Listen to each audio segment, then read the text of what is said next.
à l'avant sur une piste séchante avec des grosses parties sèches. C'était un peu délicat. Grâce à cette victoire, D'Acosta remonte directement jusqu'à la 5e place du général. David Knight conserve la tête grâce à une belle 13e position sur la piste.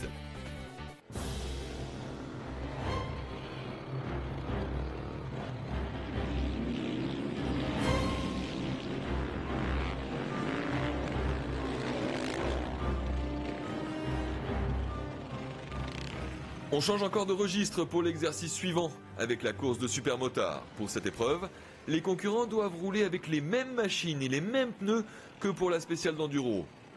Dans ces conditions particulières, c'est le champion 2009 des États-Unis, Sylvain Bidard, qui signe la pole position. Départ pour 7 tours et caméra embarquée avec le quadruple champion du monde de la discipline, Adrien Charrer, qualifié en 2e ligne. On note l'excellent envol de Dominique Egarter. Charrer se retrouve 6e dans la roue de Pierre-Alexandre René.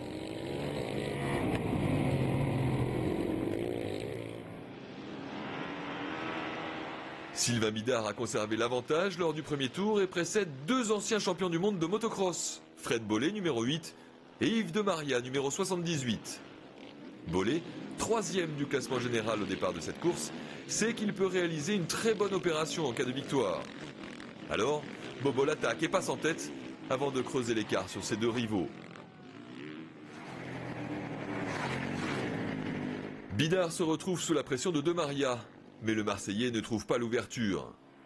Au 5e tour, après la chute de Bollé, les 2 hommes se retrouvent à la lutte, non plus pour la 2e place, mais pour la victoire cette fois.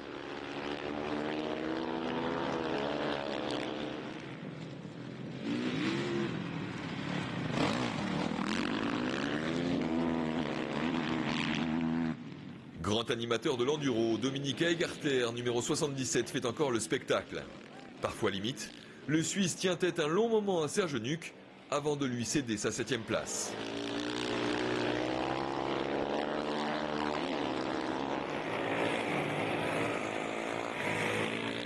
En 3e position, Pierre-Alexandre René ne peut résister au retour d'Adrien Charrer, pas plus qu'à celui de David Knight.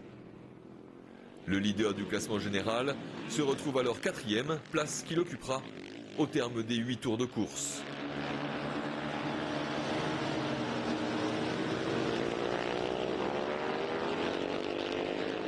À l'attaque du dernier tour, Yves de Maria subtilise la première place à Sylvain Bidard. Le triple champion du monde de motocross s'impose devant Bidard, Charrer 3e, David Knight et Pierre-Alexandre René. Le plus déçu reste sans doute Fred Bollé qui termine 8e en dépit de sa chute. J'étais en tête assez facilement, paradoxalement d'ailleurs. J'étais le premier surpris et puis je suis tombé tout seul, un petit peu trop optimiste je crois. Je voulais en mettre encore plus. Et oui, voilà. Au classement général, David Knight creuse l'écart avant l'ultime épreuve. Le Britannique dispose de 8 points d'avance sur Serge Nuc et Adrien Charrer. Tout se joue donc dans la dernière course, la 2e manche de vitesse. On repart pour 8 tours et cette fois, Julien D'Acosta ne laisse à personne le soin de mener la première boucle. Derrière lui, on trouve Denis Bouhan tout en jaune, Serge Nuc déjà 3e, Mayas, Egarter, Zarco et Charrer au 7e rang. Fébrile, Serge Nuc commet une petite erreur et permet à Johan Zarco de prendre la 3e place. Le chevalier tombe au 4e rang, mais il reste protégé par Mayas, son coéquipier grolandais. Plus loin, David Knight est englué dans le peloton. Le Britannique doit batailler avec un Louis Rossi et une 125 qui ne lâche rien. Le duel paraît disproportionné, pourtant l'explication entre les 2 hommes dure plusieurs tours.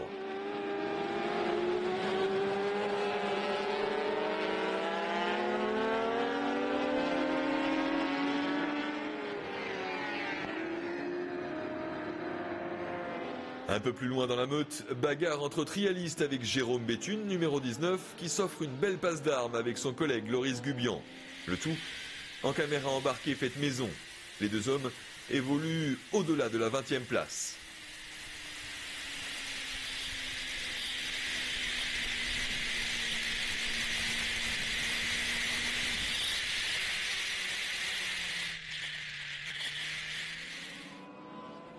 Devant, la pression monte entre Julien Dacosta et Denis Bouhan. Le spécialiste des courses sur route est à l'affût de la moindre erreur et la présence de pilotes retardataires lui offre une chance supplémentaire. Mais Dacosta n'a pas gagné les 24 heures du Mans 2 fois par hasard. Il sait gérer le trafic. À un tour de l'arrivée, Bouhan repart à l'abordage. Une belle tentative, mais rien n'y fait. Dacosta reprend l'avantage. Au moment de franchir l'arrivée, le pilote Kawasaki signe le doublé, mais le plus heureux est sans conteste Serge Nuc. Sa 5e place, conjuguée à la 15e position de David Knight, permet à l'ambassadeur de Groland de triompher du Britannique. Énorme, vraiment une super journée. On s'éclate, cette course elle a vraiment été super bien pensée. Maintenant ils ont fait venir que des champions du monde et des super pilotes. Mais moi je suis pas un pilote, je suis chevalier. Donc la principauté a triomphé devant ces super grands pilotes. Voilà, merci. On va festoyer à la manière grolandaise, ouais. Poussez-vous s'il vous plaît. Laissez-moi retrouver mon pied. Allez les journalistes, on m'a toujours dit qu'il fallait arroser la presse si tu voulais avoir des interviews. Au terme de cette joute héroïque, Serge Nuc triomphe devant David Knight et Adrien Charrère. On trouve ensuite Bollé, Dacosta, Germain Bidard, le spectaculaire Dominique Egarter, Pierre-Alexandre René et Luc Amayas à la 10e position.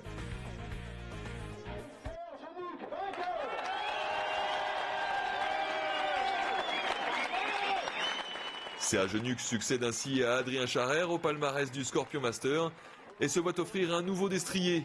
Une Yamaha FZ8 flambant neuve que le chevalier a tenu à monter sur le champ avant de se retirer en grand prince.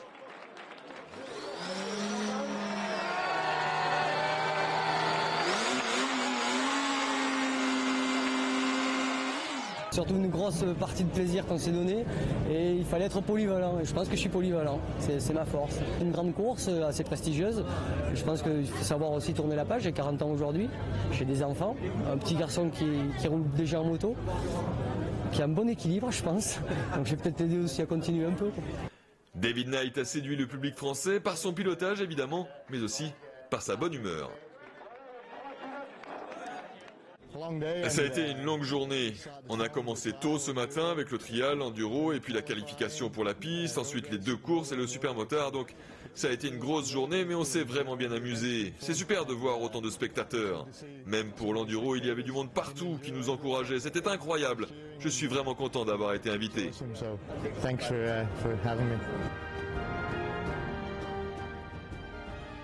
Succès sportif, succès populaire aussi. Malgré la météo menaçante, les organisateurs en sont quittes pour recommencer l'an prochain.